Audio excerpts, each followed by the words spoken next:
Welcome to Dream Small, where we believe God does big things through the small and everyday faithfulness of His people. I'm Jason. And I'm Whitney. We're a family of 8 who's fostered, adopted, and stumbled our way through learning that small, everyday choices can change lives. In a world that tells you to chase big, we dare you to dream small. Because you know what? It's not about chasing fame. It's about choosing faithfulness. We're back. Hey, guys. We're talking holidays. It's almost Thanksgiving, and then we're moving into... So happy Christmas, Merry Thanksgiving. Merry Christmas. We're my favorite time of the year. Do you want me to sing for you? No, I kind of just jingle bells in the back of my head. None of us want us to sing for you. So before we get into the episode, we're talking holidays and how to navigate holidays with foster kiddos and some things to do, some things not to do. A little more fun, a little just more... Our last couple episodes have been heavy. This can be too, but we'll try and keep it light because it's Christmas. But you know what? Hold on. Let's just, okay, maybe I'm jumping ahead here, but probably that's the problem though. I try to keep it light. It's Christmas. Like I want things to be fun and exciting and holidays and yay. And yay.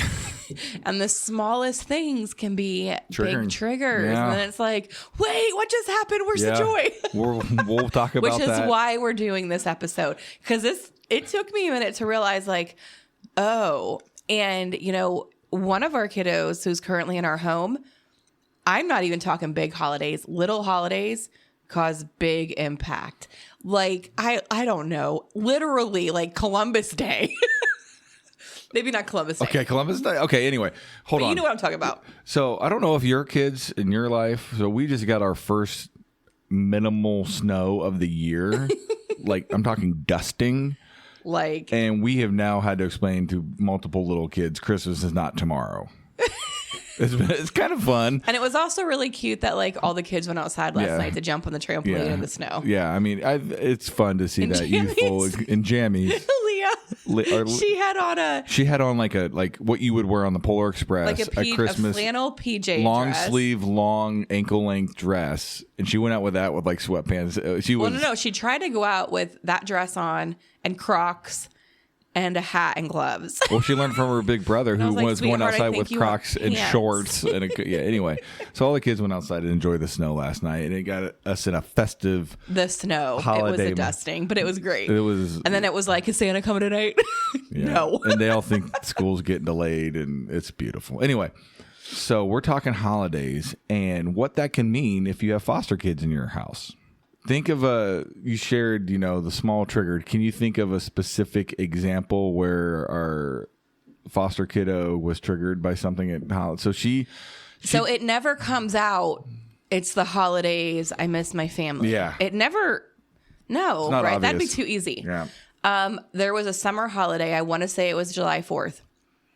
We were out swimming and one little redirection threw her through the roof. And the very similar thing happened with another foster kiddo years ago. Now I'm like reliving it in my mind. But threw her through the roof. I remember she pushed me. She ran inside and slammed the door. She ran up to her room and slammed that door, started screaming, hid under her bed. And it was a little redirection. Like it was not anything big. Like it might have been... I remember that. Hey, those are so-and-so's goggles. Can we go find yours? Because I think I was at work at the time, or I wasn't here, and I came home like in the midst of that, and you shared with me what had happened. It was wild. But then I remembered, it's I don't know, holiday. Memorial Day, July 4th. It was something over the summertime. But it might have been Father's Day. All those days impact kids.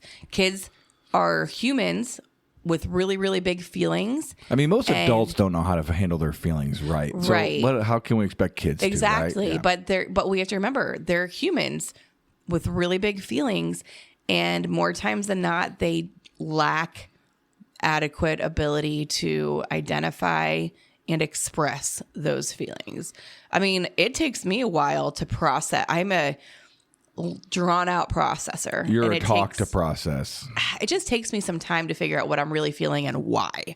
So I get it, but you be quiet. But these, snap of a finger and bam, it's just what happened? We were all laughing. I thought we were having fun. Yeah. Yep. So if you've experienced that, you're not alone. That happens a lot in holidays. So holidays for us, like we love like October, like Halloween through Christmas. Like I like Halloween getting over with. We don't really celebrate Halloween. We send the kids out to get candy which this year I think we decided was our last year because Halloween has just started to get really dark. Mm-hmm. And our kids all act like not hooligans as in tearing stuff up, but like they eat some candy and they all lose their souls. So I'm like, I'm done with that. Like I can't handle it. So I think this is our last year doing Halloween per se, but I love getting through it because I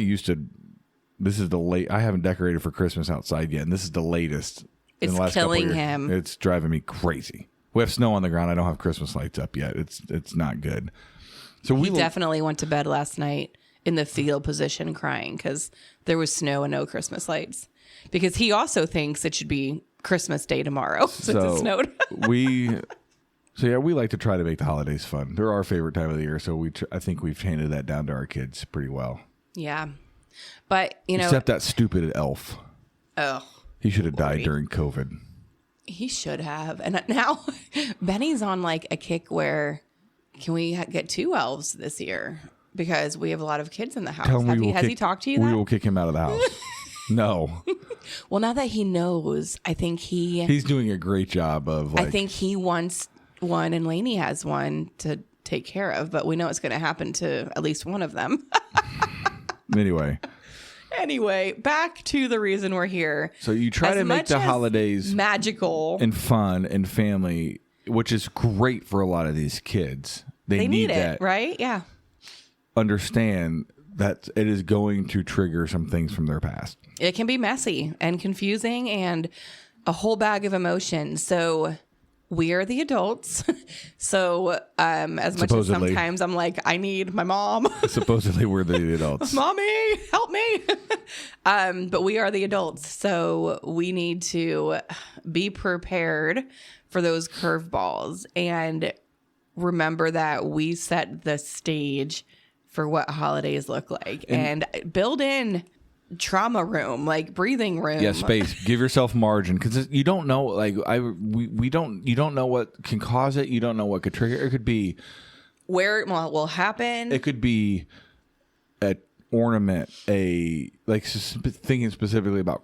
Let's talk about Thanksgiving because that's the most immediate holiday from when this will come out. Could it be a dish, a side dish, turkey, ham? Could it be the sweet parade? Potato casserole, the parade, the prayer beforehand, the dinner rolls? Who knows what? And you don't know what memory is linked to that specific thing. So for your family, it might be this awesome, crazy, fun memory. I don't know. Maybe Aunt, I don't know. Aunt Chloe dropped the turkey one Thanksgiving and everybody had to eat ham sandwiches and it's a funny memory, but like turkey for this kid, who knows? Like maybe, who knows, right? That's what I'm saying. You don't know. You just don't know. So as much as you're trying to make fun, new memories. And it's important you do that. Yeah, absolutely.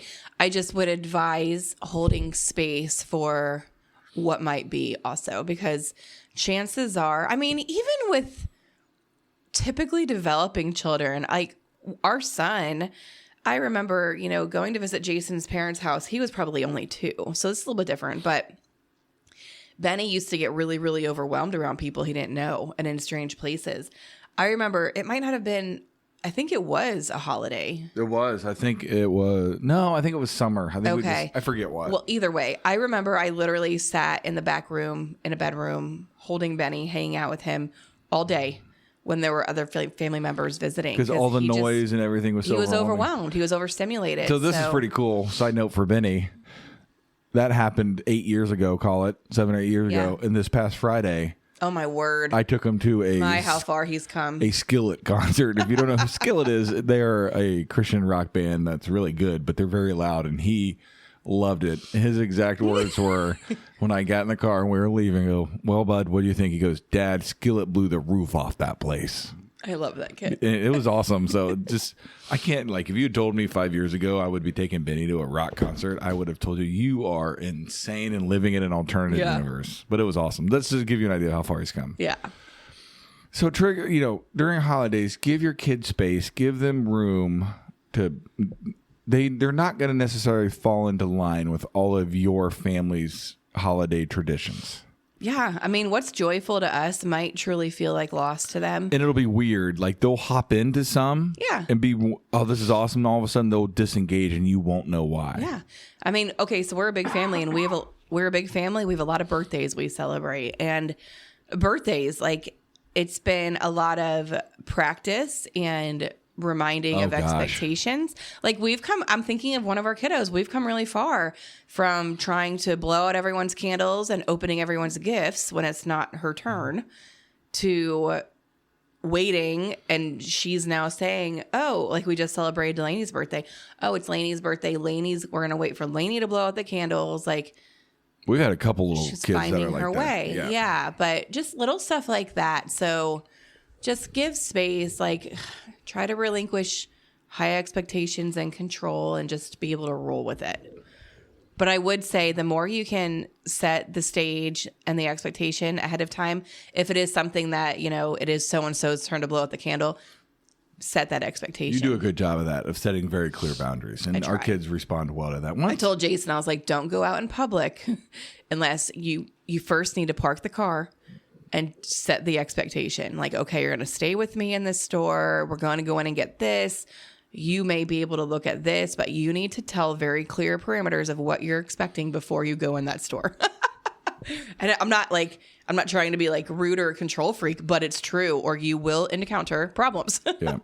We've talked about holidays can trigger, grief, trauma, and sensory overload. I mean, I don't have grief or trauma with holidays, but I could absolutely get the sensory overload, right? Mm-hmm. Yeah. And different families celebrate differently, like trauma or no trauma, right? Like I grew up in a house where we got dressed up for meals on holidays. In my and then family, we would go put fat pants on afterwards, right? In my family, just skip the dress up nice part. We just stays in the fat pants. Stayed casual all the time, comfortable. That was kind of hard for you at first. It was. I was like, what do you mean? Like I don't have to dress up and look nice? Yeah. And now you're all in all the time. Yeah. Yeah. You didn't catch the joke, huh? Haha. Funny. Okay, good. Moving on. You live my life and show me how you have time to look nice too. I don't have to look nice. I know, right? Yeah. So, say your Thanksgiving tradition is your family gets around a table and pray. You don't know, like for her or him or whatever kid you have in your home, like did their family do that? Do they think praying is, some people think prayer is stupid and pointless. Like you don't know what they think. So give them space. Okay. Give them space. Okay. So should we talk about some practical tips here? Yeah, let's do practical. Okay. Let's do practical tips. All right. Do you want to pick one or do you want me to? I'll go first because I think you struggle with this. Okay, let's hear it. Flexibility over tradition, right? So whatever. Whitney. You okay, so you basically just called me ugly and now you're saying I'm inflexible. I'm just calling you out here. I did not call you ugly. You did. No, I said you don't dress nice. It's different. Love you too. So let me think of the words I'm trying to use here. Whitney sometimes will get a picture in her head of how something's supposed to go. I don't know what you're talking about. And then when it doesn't go that way, it's a wreck with large... A wreck, he says. Large I think I've let go of this. You have. You've gotten definitely better of it over the years. You have any idea how it's supposed to go Thanksgiving dinner, for say. All the little cherubs are going to be around the table. They're all going to eat. Everything they're grateful for. They're talking about everything they're grateful for. And then one of the kids decides to chuck their plate at the wall because they get upset. Flexibility over tradition, right? Simplify things. Don't make them as rigid. Bring those kiddos into your traditions, but also ask those kiddos, hey, do you have a favorite side dish for Thanksgiving? Did you hang your stocking a certain way? Did you, I don't know, have a special way you decorated the tree? Did you, I don't know. Ask, bring the kid in, your foster kiddo into your traditions and let them, even if it's just for one holiday, have influence on what your quote unquote tradition will be for that year. That'll be a big deal to them. When talking about flexibility over tradition, I feel compelled to also express, don't overlook prepping any guests that will be in your home or around the holiday table. That's as well. Smart, yes. Like grandparent, wayward aunts and uncles, whatever it might look like, whoever gathers around your holiday table or wherever you go, especially if you're newer to foster care and they might be newer to being exposed to children in foster care, they're going to have the same expectations as typical too, right? Like, you know, if we're going to grandpa's house and we've always done the exact same thing year after year after year since I was a child, and all of a sudden I'm bringing, you know, children who come from a completely different background, I should, you know, talk to grandpa about that and let him know, like, kind of like what we can or cannot expect, or to loosen up the reins a little bit. Like, you just might want to, you know, broaden your circle and educate those, or give them this podcast, just kind of educate those, open their eyes a little bit to the challenges that might lay ahead. I think the more work you can do in advance will be very helpful. Prep work goes a long way in Yes. these scenarios. Yep. Yeah. That way, if a kid spirals out or whatever, has a trauma reaction in the middle of dinner, everybody doesn't think like, why is this kid broken? No. This kid is having a hard time because of this. Yeah, because it's a lot different, you know, a child throwing a tantrum and because they want ketchup on their turkey versus... You mean adults that want ketchup on their turkey? You weirdos. That's a great example. Gosh. Or dip their baked potato in applesauce. Whatever. It's fine. I'm not judging you. Whitney's listing off her holiday traditions right now, just for the record. It's a lot different, you know. I think I remember the first time we had turkey together, and I looked at you like, what are you doing? Yeah. Yep. I'm special. Okay, but I had a trauma response. Just give grace, right? That's my point. Like, we have to learn to accept people where they're at and whatever their preferences might be and give grace to everyone. I married you, didn't I? Weirdo putting ketchup on turkey. Don't knock it till you've tried it. He's sitting over here vomiting at 6 a.m. thinking about ketchup on a turkey. All right, what's another practical tip, Whitney? I would say... Ketchup on noodles? You know what, Jason She Small. does that just so it's gross. Yeah, I was a poor college kid. It was basically tomato sauce. Get over it. All the Italian mamas are screaming at me right now. Oh my gosh. Yeah. This chicken ketchup, you guys. Anyway. Okay, so, you know, we were talking about prepping people. I would recommend prepping your children. Prepare them gently about what to expect. When you say the children, you mean your foster children or all the children? I think all. Yeah, I think that's right. Yep. This specific episode is about dealing with foster children around the holidays, but I personally think it also helps with non-foster children. It absolutely has helped our kids. Yeah. Talk about what to expect. You know, if they should expect gifts, if certain people should expect gifts, what visitors are going to be around.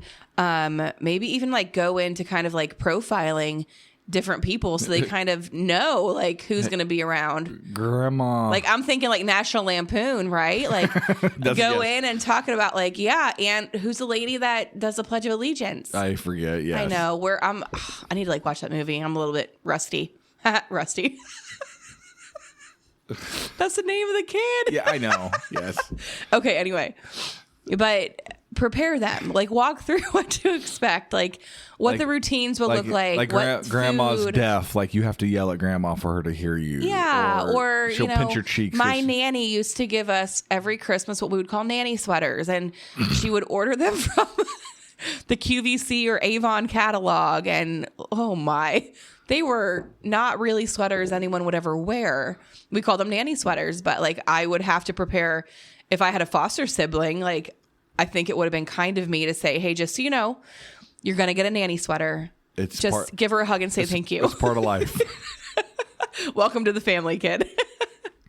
So yeah, just prepare them as much as you can in advance. Like what they can expect, and also gently prepare them what you expect of them, like how we should behave. Like, here's what dinner looks like. You'll have, if there's a kiddie table they're going to sit at, right? Or Like how the kids sit together. how, like, hey, yeah, you're going to see turkey and all this, but we're also making chicken nugs for the little kids if you want nugs. And Yeah. you get your plate and you walk in the line. I think the more you can prep, like in the autism community, they have what's called social stories. And it's the same thing. It's like it preps you ahead of time. It actually gives you a visual in this story of what to expect. Same thing. I would say another big part, which we've also touched on, is to honor their stories. Yeah. Include pieces of their past traditions if you can. If they can speak into what they've done, what they enjoy, what their favorite part of the holiday is, please do that for them. Like, let them speak into that and honor that.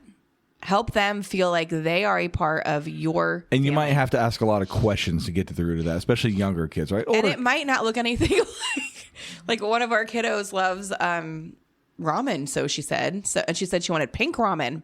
So I went out to the store and pink ramen. But I found a box that was pink that looked like ramen noodles. I made it. She hated it because it was like uber spicy. But over time, we gradually discovered, okay, we like ramen noodles normal with just a little bit of hot sauce added in. And now we've discovered we like a little bit more water than not. So you'll get there, right? Like it might come in chunks, but keep trying and you'll get there. Yeah. I mean, even with that, if depending upon the relationship you have with the bio parents, maybe ask like, hey, what are some Christmas things you guys, or Thanksgiving things or holiday things you have done that we can make this more normal for your kid? For sure. Watch for triggers. You know, I didn't know this. I forget when I read this or learned this, but did you know that sense of smell memories is the tightest sense to memories? Yeah. It's fascinating. That's why I always tell you you're stinky. Huh? Oh. Kidding. You call me ugly. It's fighting. Ugly and stinky. Go us. Fighting words. So, like, we're just trying to hammer this point home if you haven't figured it out. There's going to be stuff pop up that you have no reason why. The smell of, I don't know, pine trees or candy canes or what else? A candle burning. A candle smell. What else? Or the smoke after you blow it out, right? What other things have strong scents at Christmas? Lots of strong scents. Right? Oh, I mean, there's just smells everywhere. And there might be things that baking. They spiral out of or, have a trauma response to that they cannot actually verbalize. They don't know why it bothers them. Yeah. I would also highly recommend to plan in quiet moments. It's good life advice in general. It is, yeah. And I remember learning this from my brother. He has girls that they've adopted also, and giving space for them to just regulate and rest and have downtime. Like, that's important. That is so important. And that's not something kids know to ask for. Like, you know what? I need an hour of quiet. Can you please leave me alone? Said no child ever. At least none that I've ever met. False. Our 10-year-old would absolutely say that. Benny. But no, he would just say, I'm going to go down to my room. Yeah. But It's funny, like when things are loud and he'll just look like, I'm going downstairs. It's awesome. I'm like, He has his little place to retreat. I need to talk with him, though, because the other night I said, oh, Benny, you said you wanted me to come with you? You needed me to come down to the basement with you? And he was like, no, Dad, I don't. Because I wanted to escape the chaos, too. And I was like, okay, son, we're going to have to work on that. Actually, you're not welcome. And he was not understanding. It was hilarious. But yeah, definitely build in that time. Like, hey, like on Sundays, I was trying to get in a routine for a while of, okay, guys, like we're all going to have a little bit of Sabbath rest time. Like, you don't need a nap, but I want from 2 to 3 on a Sunday afternoon to be quiet in our home. So everyone's going to go in the room and do something quietly. Like, that's okay. Do it on a holiday. Like, go play with your new stuff. Yeah, like alone. Christmas morning. I don't know about you guys, but it's a little like I feel overstimulated Christmas morning. 1,000%. Hey guys, go to your room, play with your new stuff while mom and dad like bake. My eyes twitching right now thinking about Christmas morning with 7 children. Take a deep breath, breathe. It'll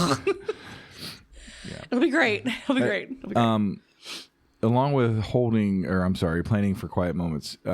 Keep boundaries, right? Like it's such a hard line for us to walk as foster parents, the difference between boundaries and, grace. Yeah. But definitely still keep boundaries. Nobody does well in chaos. safety, predictability, like Whitney said, laying out what's about to happen if you go somewhere new, or there's a new meal, or there's a new gift exchange, or there's a new event, or whatever, laying out the expectations ahead of time, we have found works tremendously for our kiddos. All of them, not just the foster kiddos, even all of our kids. Yeah. Because then also, once you lay out the clear expectations, you can hold kids accountable to that. If you don't tell them what's expected and they act crazy, well, I didn't know what I was supposed to do. But if you're like, hey, I told you what you're supposed to do and you acted foolish.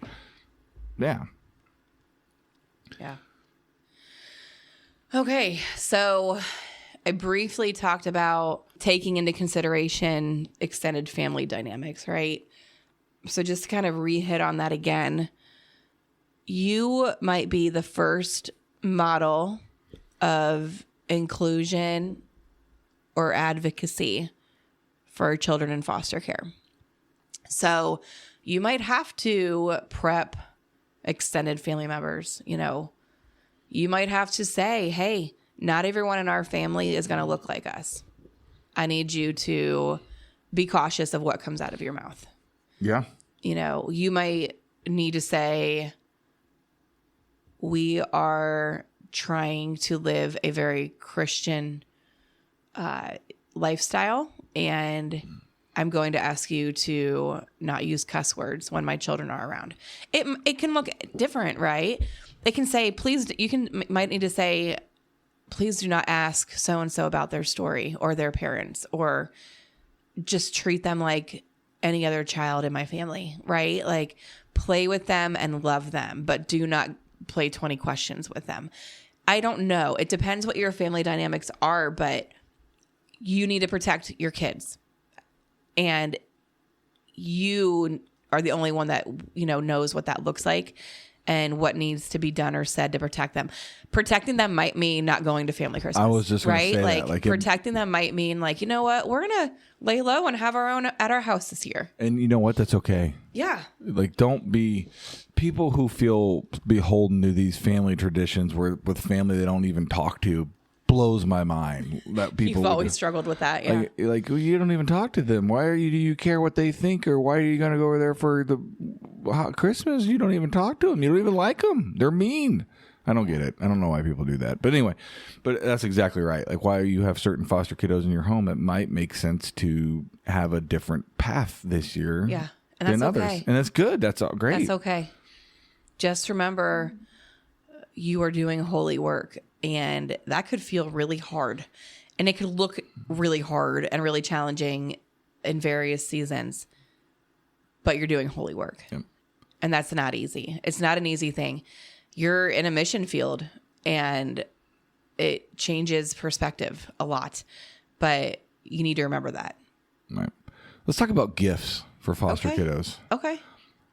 It can be overwhelming when you bring in a lot of extra kids and you're like, oh my gosh, I now need to provide Christmas gifts for these kids too, or whatever.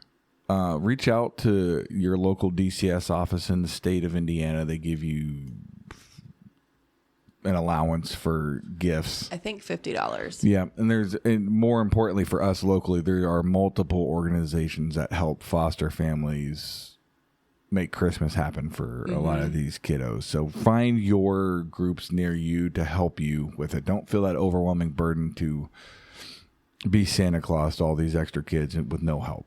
Yeah, true. Also, I would encourage you, if it's appropriate and you have the relationship with the bio parents, coordinate gifts.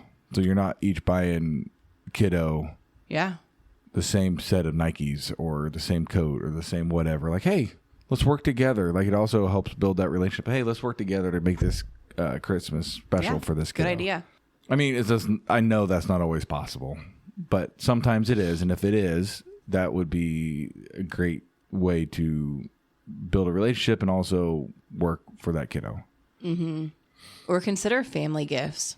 I know we're in the spot where there's just so much stuff. Like, look at experiences. We're trying to get our kids away from. Luckily, the two older ones are getting less stuff. Well, less toys focused, and we're trying to do more where we, like you said, experiences like tickets to concerts, Kings Island memberships, stuff like that. Yeah. What else about holidays? There, wife of mine. Have extra ketchup on hand? Yeah. Hey, I'm just curious. Do you guys buy 6 boxes of Christmas tree cakes at the beginning of the holiday season like we do? Okay, we did that as a joke.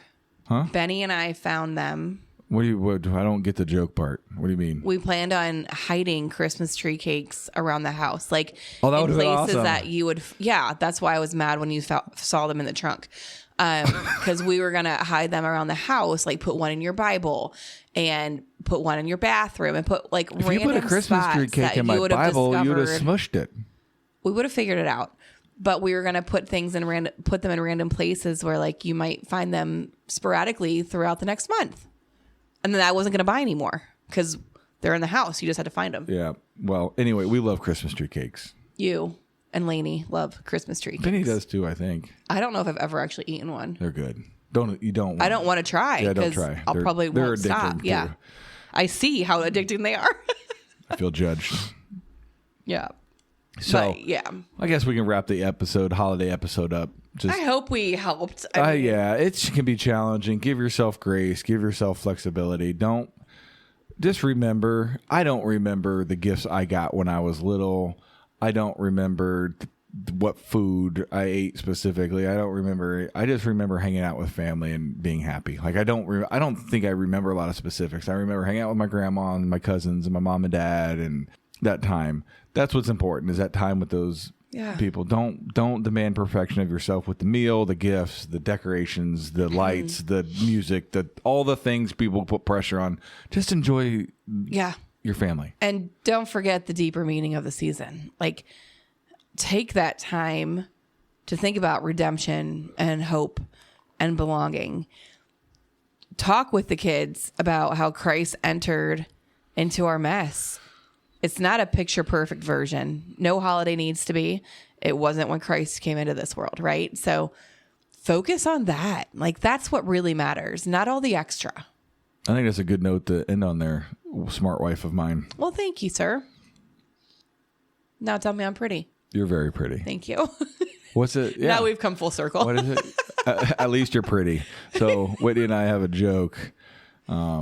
I think we started it when we were dating. We were dating, yeah. Whitney is known to do some silly things. Things that aren't quite thought through. And that prep work was never instilled in me. one time she did something. I said, "It's okay, babe. At least you're pretty," and that has stuck with us. All right, guys. Thanks for listening. I hope you have a wonderful Thanksgiving and a Merry Christmas season. And you guys have our emails and stuff. It's dreamsmallpodcast@gmail.com.